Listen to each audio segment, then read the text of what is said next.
Good Tuesday morning, guys. My name is Jerry Miller, and thank you kindly for joining us on the Jerry and Jerry Show. Absolutely enjoy connecting with you guys through the I Love CVille Network on a talk show that features the Virginia Sports Hall of Famer Jerry Hootie Ratcliffe, the namesake of JerryRatcliffe.com. He, in person, just enjoyed his 51st straight ACC basketball tournament. That says something right there, ladies and gentlemen.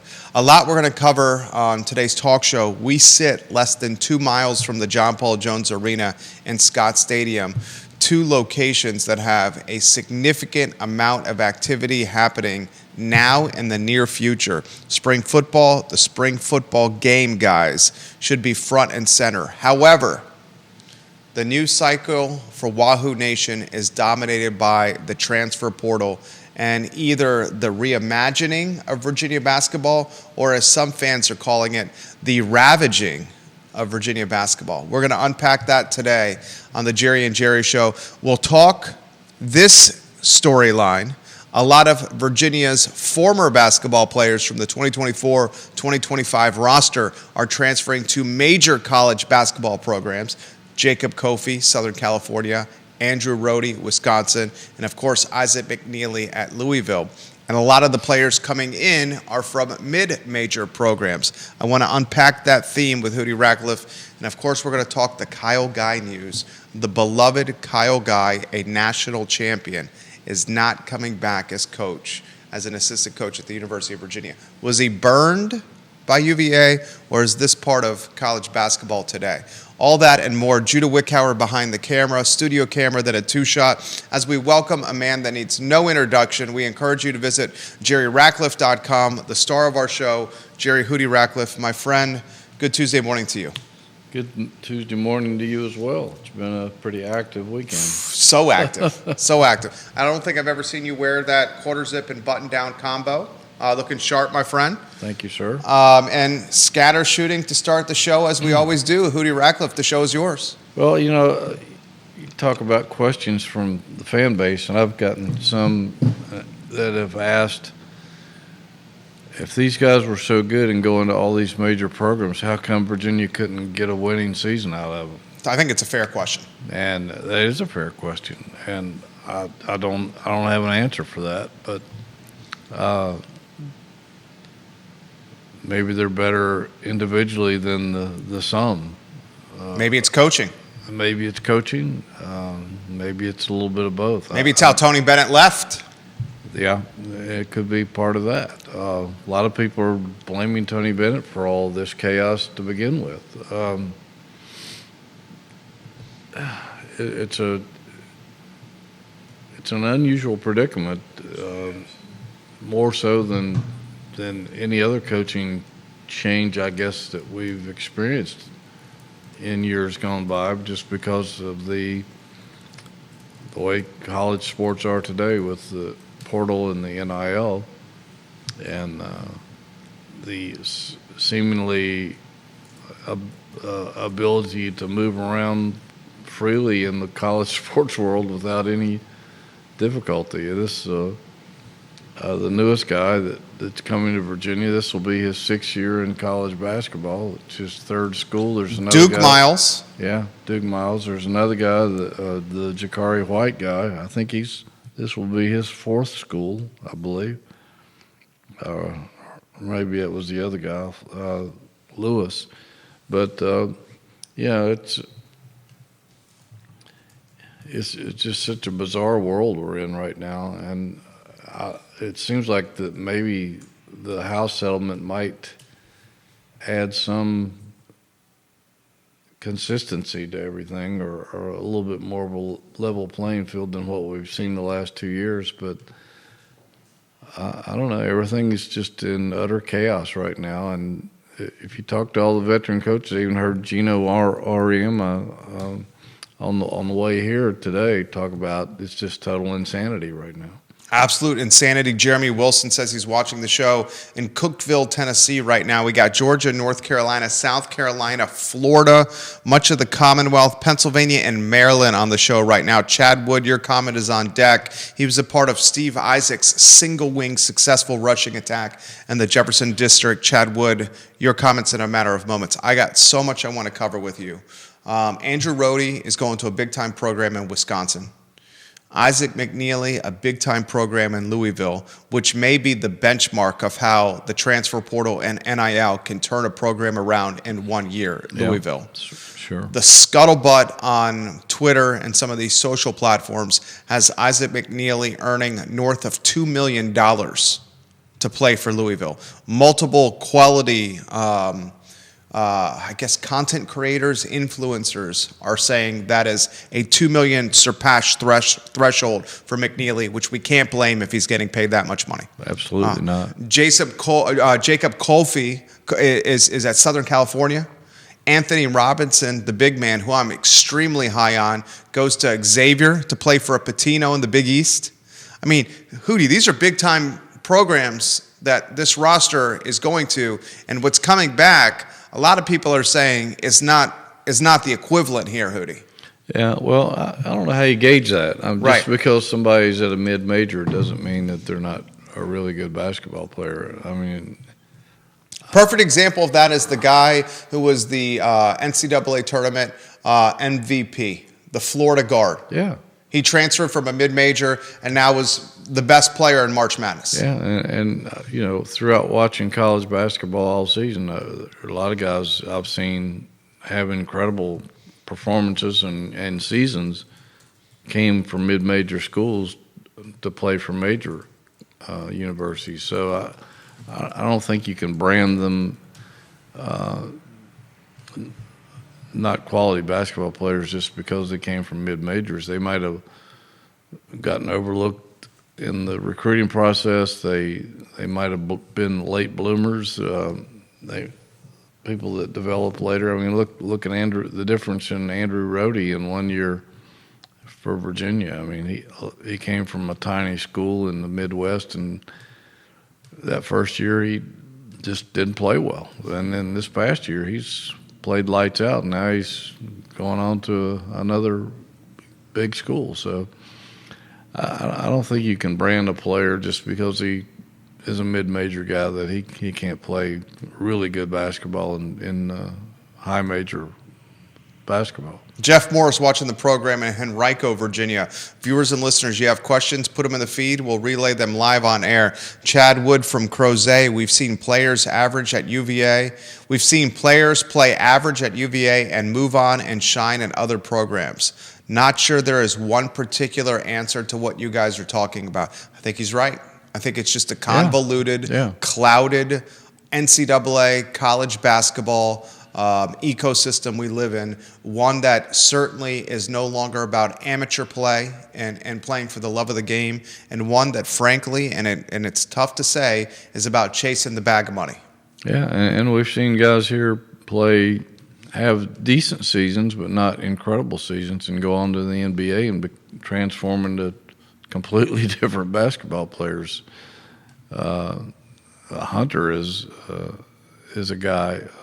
I mean, not Hunter. The guy that's playing for the Phoenix Suns now, that just left here. Ryan Dunn. Yeah. A Hunter clone in a lot of ways. I mean, he couldn't throw a ball in the ocean when he was here, and now he's lightened up, making threes like crazy in the NBA. And I mean, that's just one example of guys that have gone here and become scoring stars in the NBA. And speaking of the NBA, Reese Beekman gets his first start. Yeah, DeAndre Hunter, 14 points. DeAndre Hunter with the Cleveland Cavaliers looks like the sixth man of the year. Ty Jerome is back and healthy. This statistic I saw on Twitter floating around, I'll relay to the viewers and listeners. And then Renee Pettiford, your comments are on deck. Reese Beekman, Danny Neckel.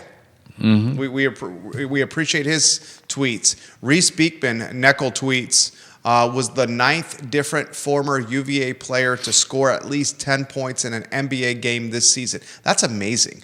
Beekman was the 9th different former UVA player to register at least 10 points in an NBA game this season. Only 8 other schools have had that many or have had more. That's pretty impressive. That's impressive. That is absolutely impressive. Renee Pettiford says she's watching the show from the hair salon. She says, Hootie, you're looking very sharp. Thank you, Renee. She's at the hair salon watching the program right now. Has a couple questions for the Virginia Sports Hall of Famer. She says this: do you think that Ryan Odom's first year, this is where expectations are. Get ready for this, Hootie. This is where fan expectations are. And she knows basketball like the Pope knows holy water. Yes. Okay. She says, Hootie, do you think that the reboot of UVA this year will be like Louisville's reboot this past year? And then she also asked this question: with the guys that are transferring, I believe the players did not like that Ron was fired, and that's why they left. So it's a two-part question. Well, I think there's probably some truth to that. A lot of those guys had a strong allegiance to Ron and the coaching staff. And I'm sure a lot of hearts were broken when those guys weren't retained. And a lot of guys on the roster might have said, well, if I'm going to play for a new coach, I might as well just go play for somebody I don't even know. And maybe some of these guys, when they got worked out by Ryan and his associate head coach, Griff Aldridge, is that right, Aldridge? Yep.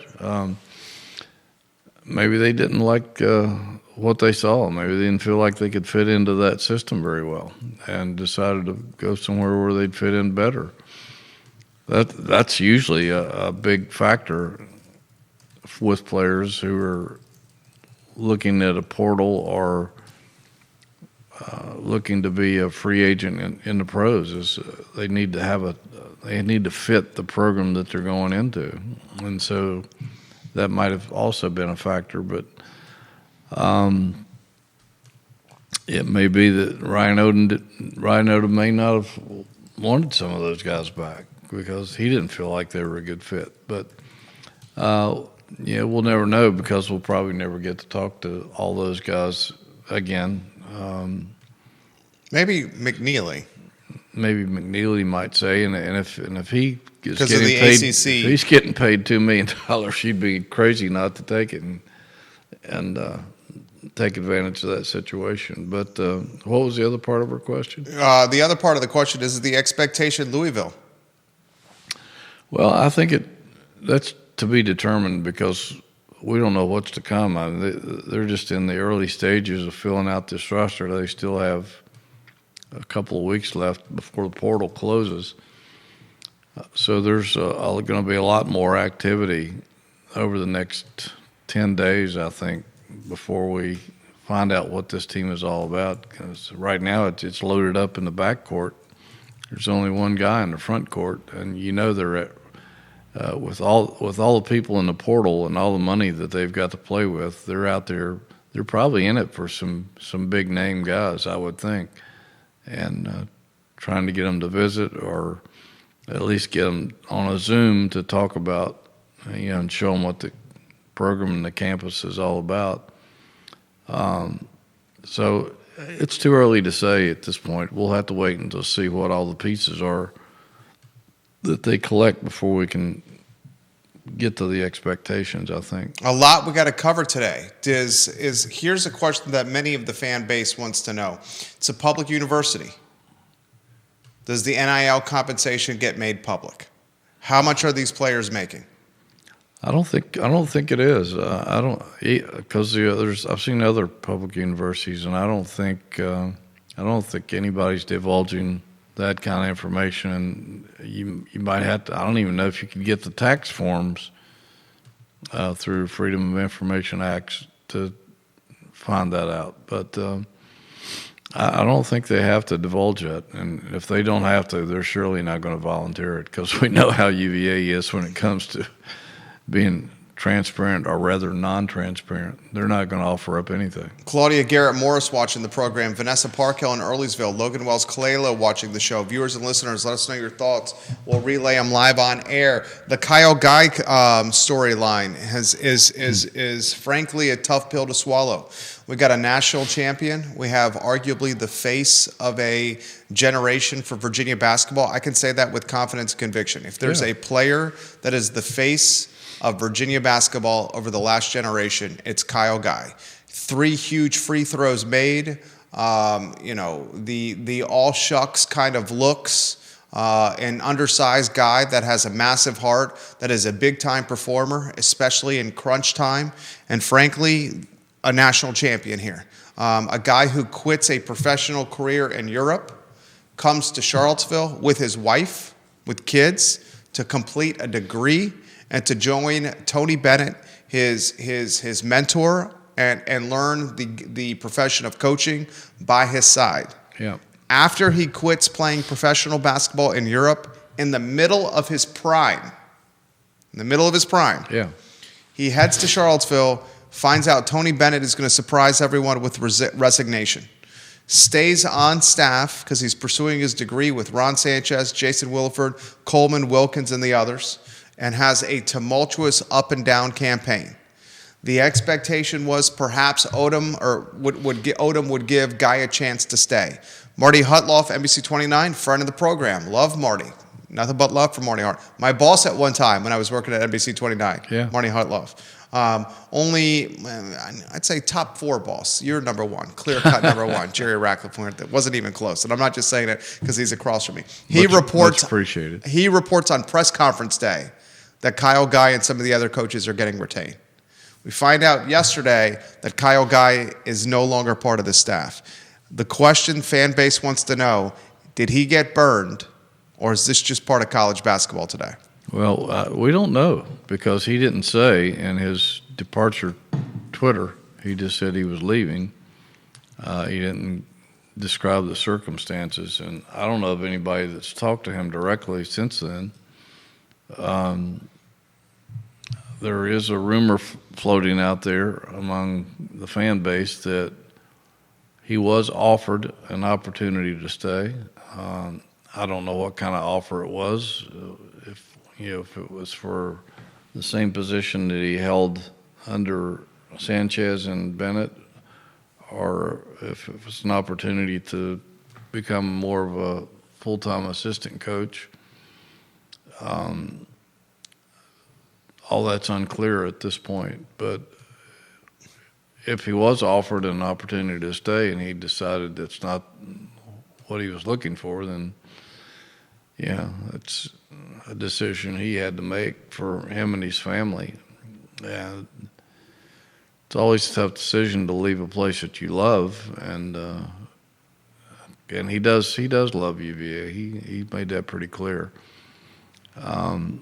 So we don't know at this point, and I'm sure that in the coming days we'll find out, get a clearer picture of what transpired there. But I think it's too early to make a judgment call on that because we just don't know the facts. Great commentary from Hootie. I will highlight this. Friend of the program and a viewer and listener, James Watson, posted on Facebook, and he follows UVA basketball as closely as anybody, lamenting Kyle Guy's departure from UVA. In the comment section of Mr. Watson's post, another friend of the program who I have tremendous respect for, Ahmad Hawkins, who's the color commentator for Virginia football, he highlights that he also heard that Kyle Guy did not take the offer here.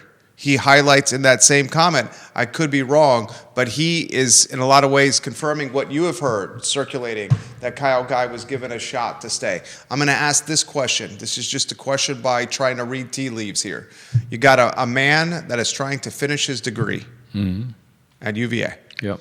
You got a guy that has a wife and kids, a town that he's beloved in, Charlottesville, where he won a national championship and cut down nets.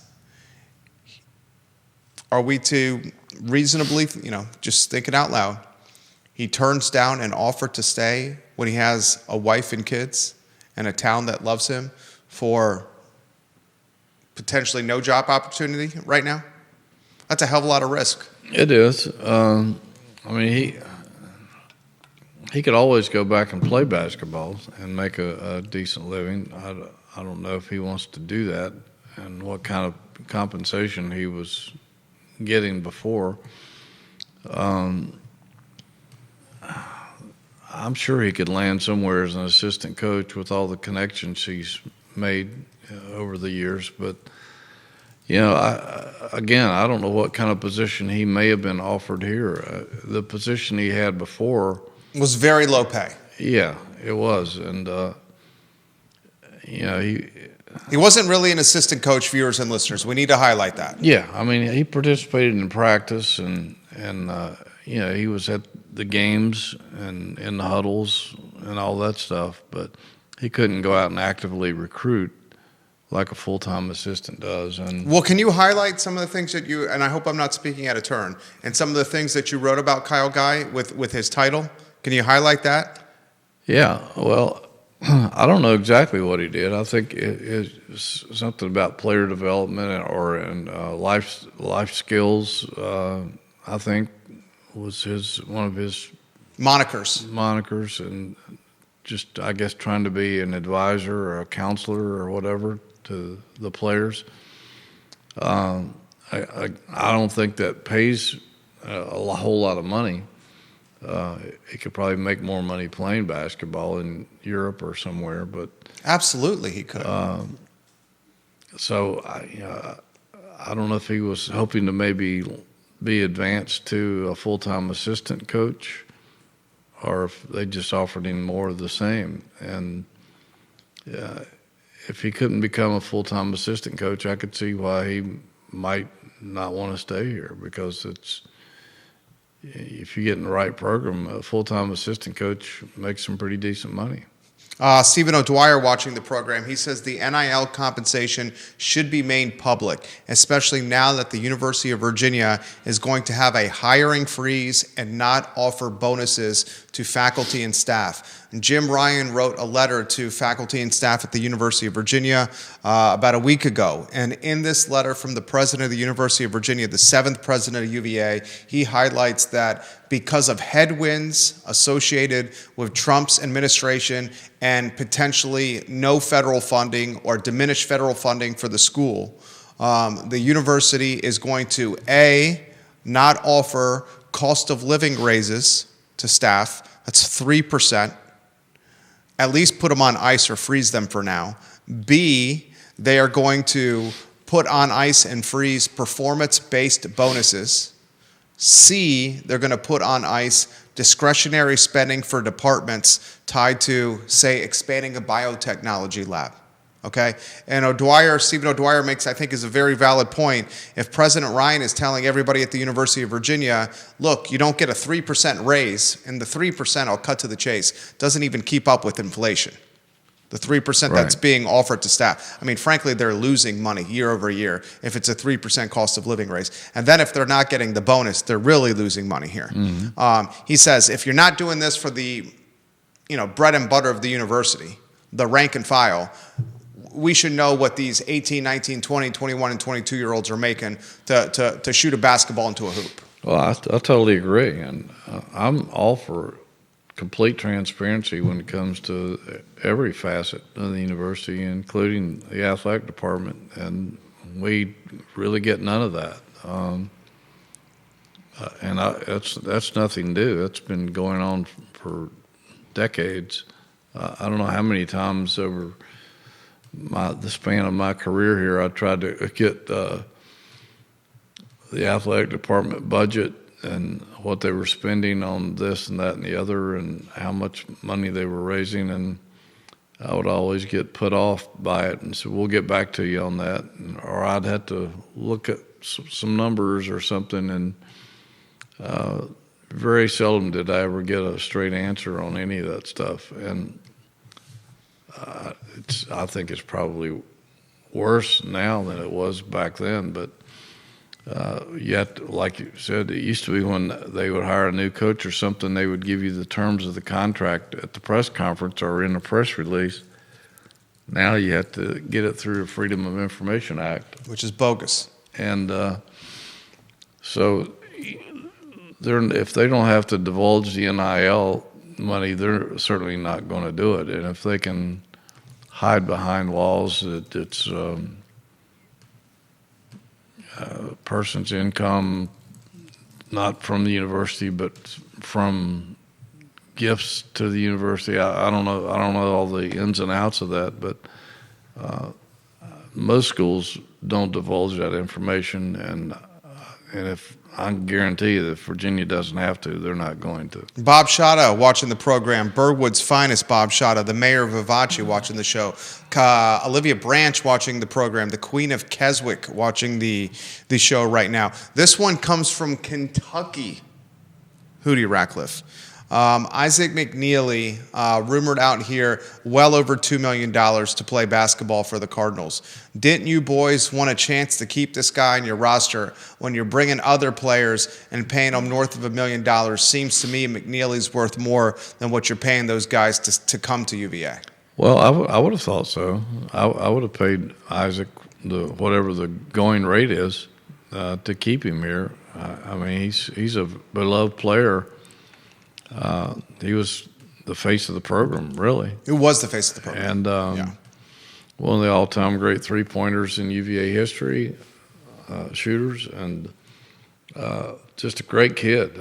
He and his family are just high-quality, good people. And I know he loved it here, but he probably didn't like the way things ended. Haven't had an opportunity to talk to him, so we don't know his feelings about certain things. But I mean, think about it this way: Isaac McNeely gets recruited from West Virginia to play for Tony Bennett. Yep. Before his third year, the guy who recruits him quits. Then the guy that's coming in to be the stopgap or the interim, who he has an affinity for, Ron Sanchez, along with Jason Williford, along with Wilkins and Coleman, the assistant coaches, the entire staff, they go through a professional divorce when Sanchez is in a hotel room in Charlotte after the ACC tournament, finding out from an athletic director that he loses his job. Another season, the entire roster is completely in peril, unsure of what's going on. Uncertainty spooks anything. Wall Street yesterday, uncertainty spooked the markets. Uncertainty with college basketball spooked Virginia's roster. The entire roster enters the transfer portal. Yeah. Everybody. The only guy that Carter Lang, right? And he redshirted, who transferred from Vanderbilt, the SEC, the St. Anne's Belfield product, goes to Vanderbilt, plays his freshman year, says, I want to go back home to Charlottesville and play for Coach Bennett, is persuaded to redshirt, now is the only guy left on the roster. I mean, this is insanity, Hootie. This is like a soap opera. It's total insanity. And echoing what REM said today, he said, we're in the NCAA tournament and the transfer portal is open. He said, can you imagine the NBA playoffs going on and the free agency is going on at the same time? He said, Scottie Pippen's kid enters the transfer portal while Michigan is still in the tournament, and he's playing for Michigan. Yeah. He said, I know there's players on my roster that were in the Final Four, and they've got 1 foot out the door before the tournament's even finished because of the transfer portal, unlimited, and NIL and everything else. And so the insanity is the proper word because college sports is in chaos, and I just don't see how it can sustain itself. I know they're getting high ratings on TV and all that, but I think there's a lot of people out there turned off by this.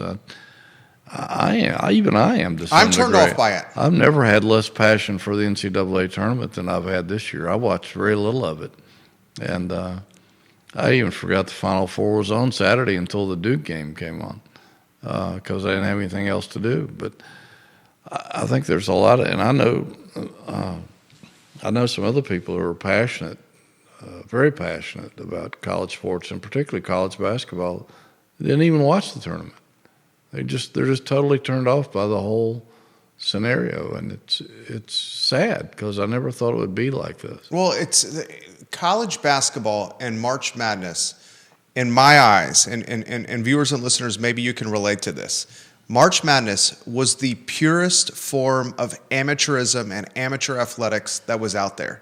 You have a tournament with 60-plus teams where it's win one game and you move on. Yeah. When you only have to win one game, anything in sports can happen. When it's a series, best of 5 or best of 7, the best team is probably going to win. Right. But when it's win one game and you move on, anything can happen. Yeah. That's why you see a VCU go to the Final Four or a George Mason go to the Final Four. And that hope is something that we cling to and why we watch, because anything can happen.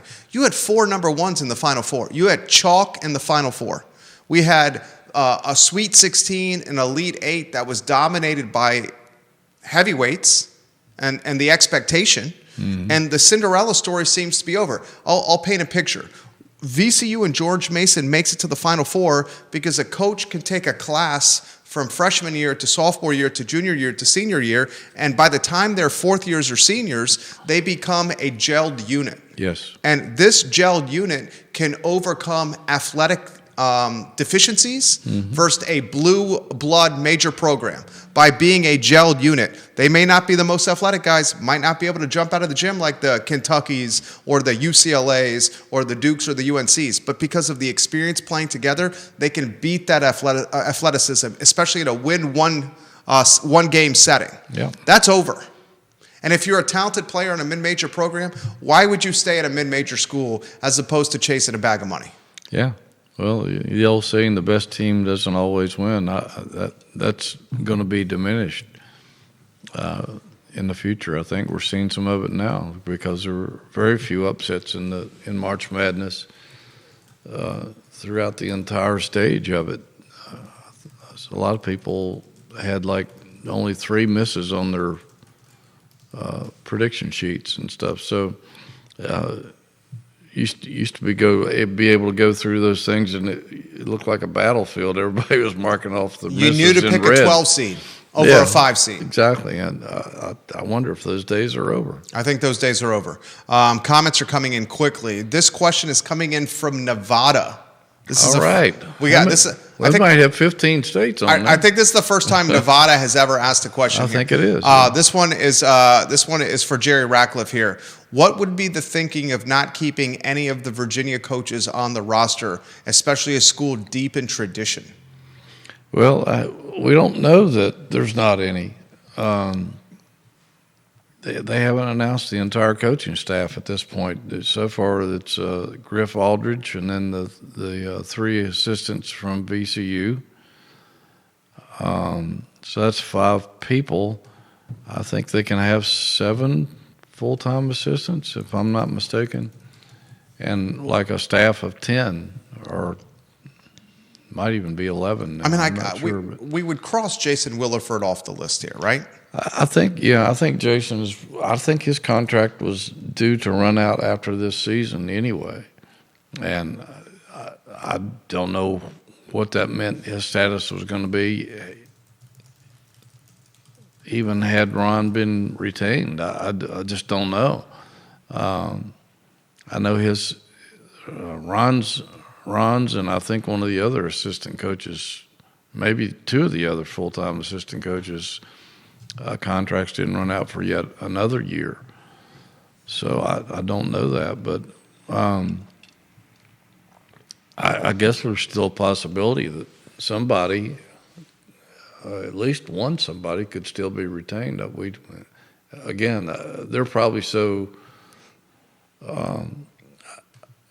consumed with the portal right now that he got his general staff together that he knew, and he was pretty certain he was going to bring those 3 First guys. thing he did was Griff Aldridge. Yeah. His best friend in basketball. He probably knew that before he even accepted the job. Yeah, that's the Logwood head coach, quit Logwood, came to UVA to be the associate head coach. He was previously a lieutenant for Ryan Odom at UMBC and some other stops. Yeah. He said no to Longwood, came to UVA. First thing Odom did was Griff Aldridge. Yeah, and they go back to their playing days at Hampton-Sydney together, and they both admitted that their time together at UMBC was cut short because Longwood came knocking at Aldridge's door and offered him a head coaching position, and he couldn't turn that down. So I think they knew that if they ever ended up in the right place, that they would probably work together again. And so once he had him secured, and he was pretty confident, I'm sure, that he was going to bring those three main assistants from VCU. They had been with him at other stops, and that formed the nucleus of his coaching staff. I think once he got those four in-house, he probably figured, well, I can do the rest as we go, but we've got to focus on hitting the portal hard because we've got to replace an entire roster. And that's incredibly time-consuming to go through nearly 2,000 names and see if they fit your style of basketball, if they can get into school here.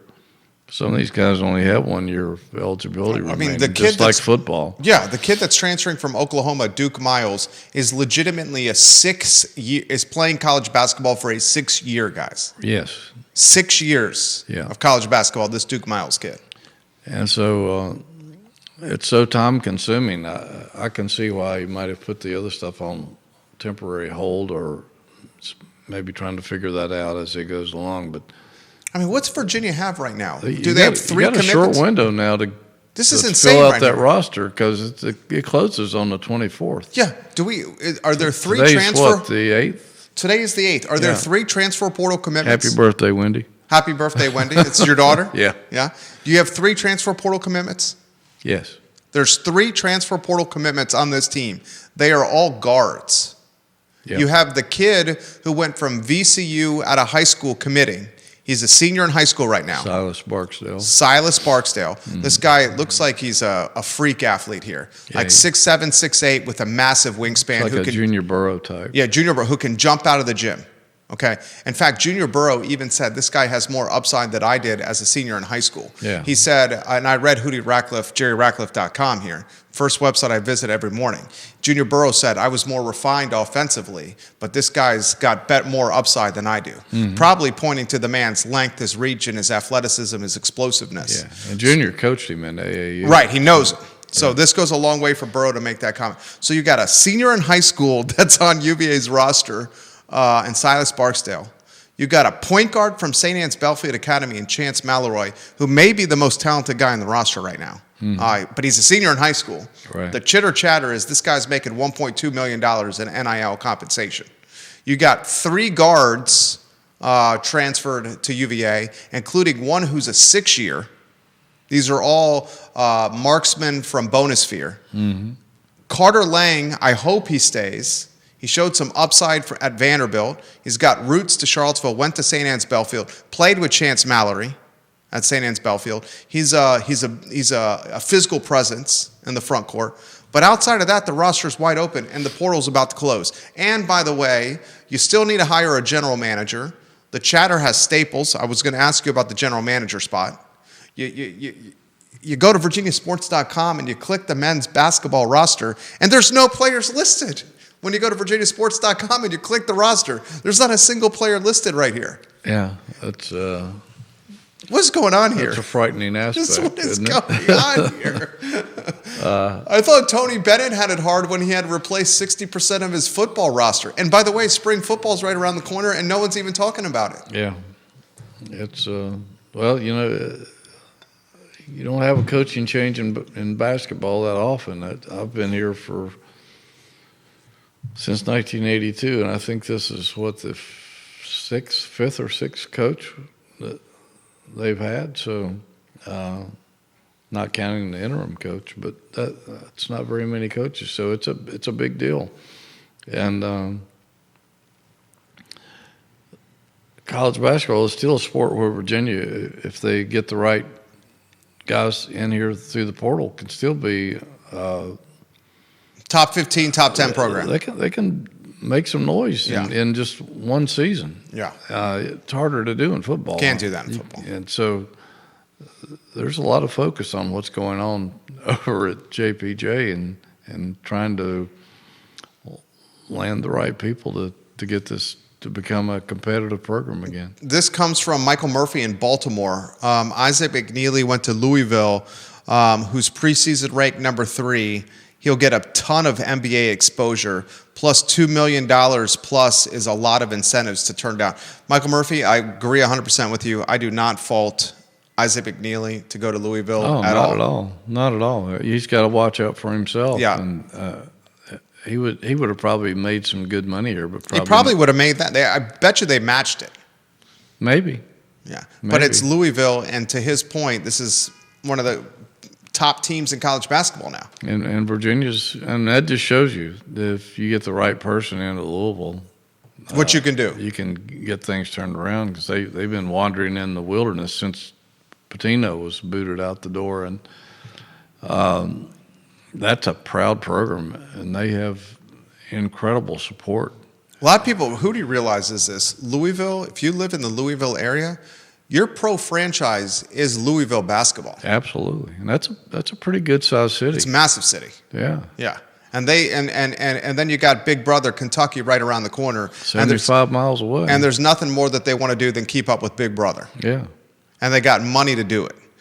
Stephen O'Dwyer makes the comment, they should be forced to take a year out if they enter the transfer portal, and it should count towards their eligibility.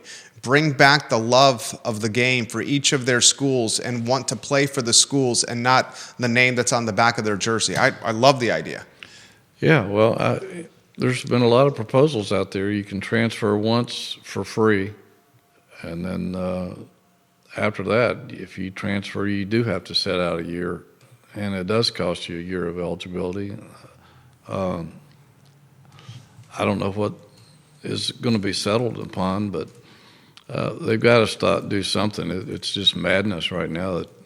We're seeing people hop from one school to the other every year. Nobody. What's it going to look like 20 years from now when you have a basketball reunion and There will. Oh my none God, of these guys have played at your school for more than 1 or 2 years? Are they ever going to come back or have any association with your basketball program or your football program, or are all those days over to where there's just no pride in sticking around at a school? Well, ask this question here. Is the day of hanging an athlete's jersey in the rafters now done? That's a really good question. Because nobody's staying around long enough to make a difference. If people don't stay around long enough, do we no longer retire jerseys and retire numbers anymore? Or let's put it in a different perspective. If a young man chooses to commit to a university and stays freshman, sophomore, junior, and senior years, that guy, if he performs well and has some glory and wins some championships, that could be the athletic version of Jesus. Yeah. Yeah. Because he's choosing to buck the trend of chasing portal money and attention and possibilities and staying the course at one school. That guy could be the anointed one for a university. Yeah. And it's spread into women's basketball too at this point. The women's, and this speaks to the pay scale in the WNBA. There's the gal from Notre Dame. She was projected to go number 2 in the WNBA draft, and she said, "I'm not going to the WNBA. I'm hitting the transfer portal and staying in women's college basketball." She probably make more money. That's why. She makes more money than I think the average for the WNBA is in the mid 70s, like 75, 76,000. And now they're going through arbitration. Some players like Angel Reese are threatening a lockout if they don't raise the pay. One of the things I need to highlight about the WNBA, and this is nothing about women's sports or men's sports, the WNBA loses money. It literally loses money every year. Yeah. So how do you pay the players more when the league loses money and is subsidized by the NBA? Well, it used to be like that in college basketball, and it may still be. I don't know, but I know that women's programs, basketball programs, used to lose money, and pretty sure it's the still networks, the case. The networks would they would lose money televising women's basketball. That was part of the deal, that they were forced to televise women's basketball, even they were losing money doing so. I wouldn't think that it's much different now. It's bananas. And guys, you want to hear something crazy? And this is a question for Hootie. Spring football, is the spring football game Saturday? Yes. The spring football game is Saturday. We have a head coach in Tony Elliott, who is now the highest paid employee at the University of Virginia in total compensation. It's over $4 million a year. Because Tony Bennett's not here anymore. Ryan Odom is not making that much money. And the CEO of UVA Health, Craig Kent, was fired. Tony Elliott is the highest paid University of Virginia employee in total compensation. Mm-hmm. He is coaching for his life in his fourth year. His first 3 years, Tony Elliott, his coaching resume, the least amount of wins of any coach in any of the power football conferences. That's true. 11 wins. 11 wins over 3 years, the least amount. He had to replace, 50, 60% of his roster. Yep. You got spring football in the spring football game, and no one is talking about it. Is that an indication of where apathy and interest is in football, or is that an indication of how rabid the fan base is with basketball? What's going on here? I think it's a little of both. I think I think with Virginia, in terms of football, you have a hardcore base of around 20 or 25,000 people that are going to be there pretty much rain or shine, win or lose. The others, I think, are people that are just waiting to see. They want a reason to get excited, and they want to root for a winner. And if they start winning again, those people will show up, and it'll be a bandwagon situation. But basketball, I think basketball, and again, we're talking about smaller crowds, obviously. But I think basketball, there's a little bit more loyal. I don't know if loyal is the right word. A little bit more loyal of a fan base. The basketball fans weren't really shafted like the football fans were back in the early 2000s when they did the reseeding program. And a lot of the people were uprooted. And I know UVA's, they've just formed a fans committee of some kind to try to find ways to enhance the fan experience and draw more people. And I've heard there were some pretty good suggestions, but I don't even know I don't even know where we were going with this, but the apathy around the program. Oh yeah, I think there is some apathy just because. I mean, the guys. It's been a long time. It's been 2019 since they did anything significant. Since Bronco Mendenhall, Bryce Perkins. Yeah, they made it to the ACC championship game, even though they got their doors blown off by Clemson, but and played in the Orange Bowl, and that's pretty significant. And since then, it hasn't been much to get excited about. I mean, that's 2019. That's the same year they won the national championship in basketball and haven't won a postseason game since. So, yeah, I think there's apathy around football, and I don't know that fan bases get extremely excited about spring practice and spring games anyway.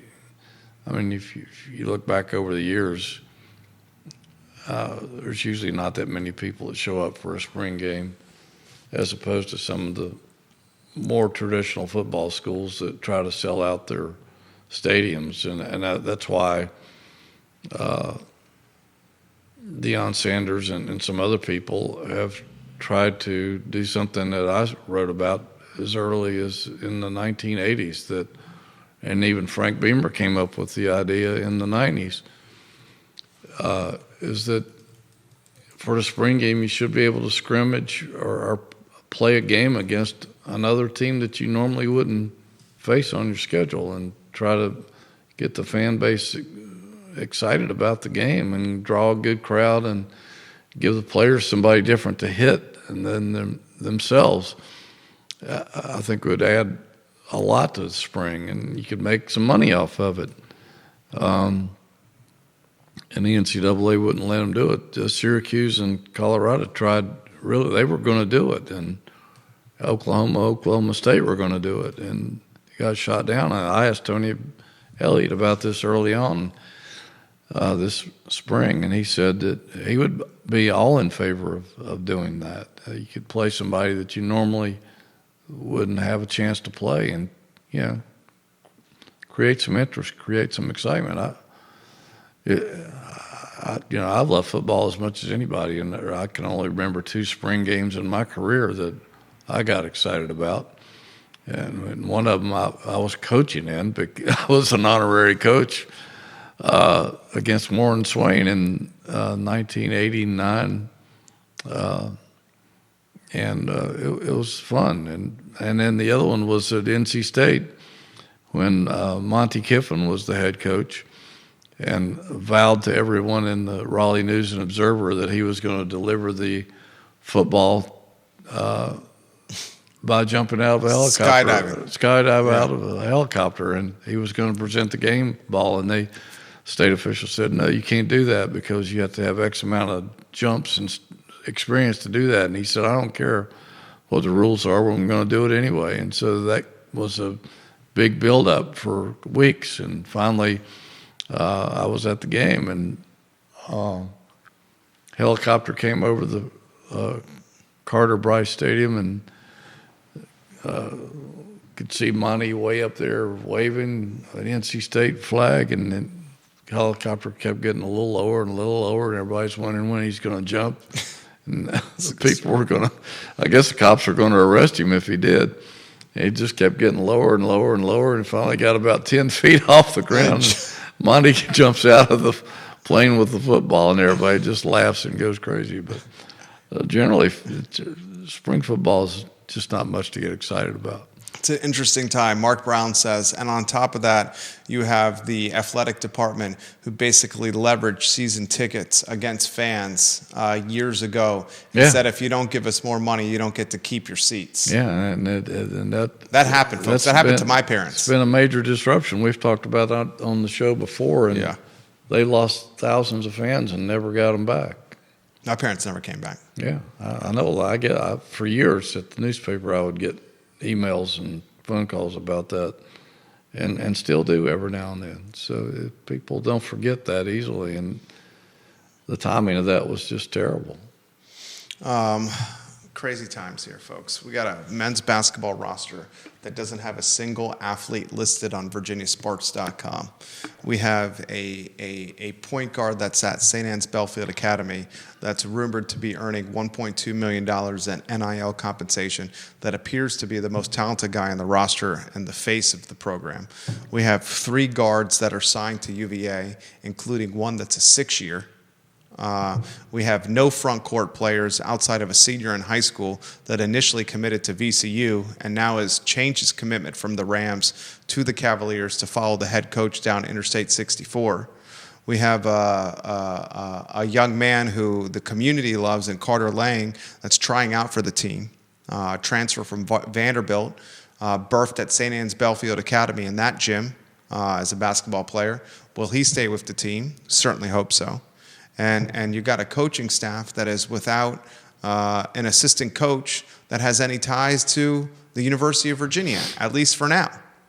Ryan Odom is choosing an interesting, maybe curious way to launch his first month on the job at the University of Virginia. Is it a product of Ryan Odom's decision making? Perhaps. Or is it a product of the times we live in, this wild west of college hoops? Perhaps. Hootie, any closing thoughts for your fans? And I always ask you what's in the hopper at jerryratcliffe.com. Well, it's going to be interesting to see how he continues to put the pieces of the puzzle together. And there's, like George Welsh used to say, there's more than one way to skin a cat, whatever that means. I never figured that one out. But why would you want to skin a cat? We like animals on the Jerry and Jerry show. Yeah, we do. But that's an old saying, but I never have figured out what it means. But You know, I'm sure he's got a plan in mind. It's not the first time he's done this. He's been around. This is his fourth or fifth program now that he's coached. So, like any successful coach, they usually have a blueprint that they believe in, and it's worked before, and they trust their process, and they know what they're doing, and they go at it full force. And I have a feeling that he believes that he can build a winner here, or he wouldn't be doing it this way. And it's a unnavigated waters probably for him too, because I don't know what it was like when he tried to go into VCU and rebuild, but he was only there 2 seasons. And the NIL's only been really effective, I guess, for 2 or 3 years now. But he's not afraid of it. He embraces it. And they have a lot more money to play with now than they did before. It sounded like to me that when they got Jakari White from North Dakota State, I don't think they were even on his final list, and they swooped in all of a sudden with a big bag of money, and all of a sudden he broke some hearts in Texas and Blacksburg because they thought they were going to get him. And so it just shows if you've got the money behind you, you can do some interesting things. Unbelievable. It's an unbelievable time. JerryRatcliffe.com, first website I visit every single morning, guys. Got a 2.5-year-old on my left knee. He's eating French toast sticks. I got my iPhone in my hand. I'm trying to balance the 2.5-year-old as he's throwing French toast sticks to the family German Shepherd Max while drinking my coffee while reading JerryRatcliffe.com. You're pretty talented That's to be able my to morning. do all that at one time. I genuinely, I swear to God, Hootie, it's like this. Kid's right here. Got him right here. He's eating French toast sticks. Don't throw those to the German Shepherd Max while I'm reading your website. That's me in the morning. I have a feeling your dog is the beneficiary. The dog has put on a little weight. He's put on a little weight as he gets a couple of French toast sticks every single morning. There's cinnamon French toast sticks as well. Jerry Ratcliffe, guys, is the Virginia Sports Hall of Famer, best boss I ever had at the Daily Progress, and his website, JerryRatcliffe.com, is the website you want to read for anything UVA athletic related, JerryRatcliffe.com. Judah Wickower is behind the camera, director and producer of the I Love CVille Network. My name is Jerry Miller. We appreciate you watching this program, and the I Love CVille show, guys, is up at 12:30. So long, everybody. Excellent work.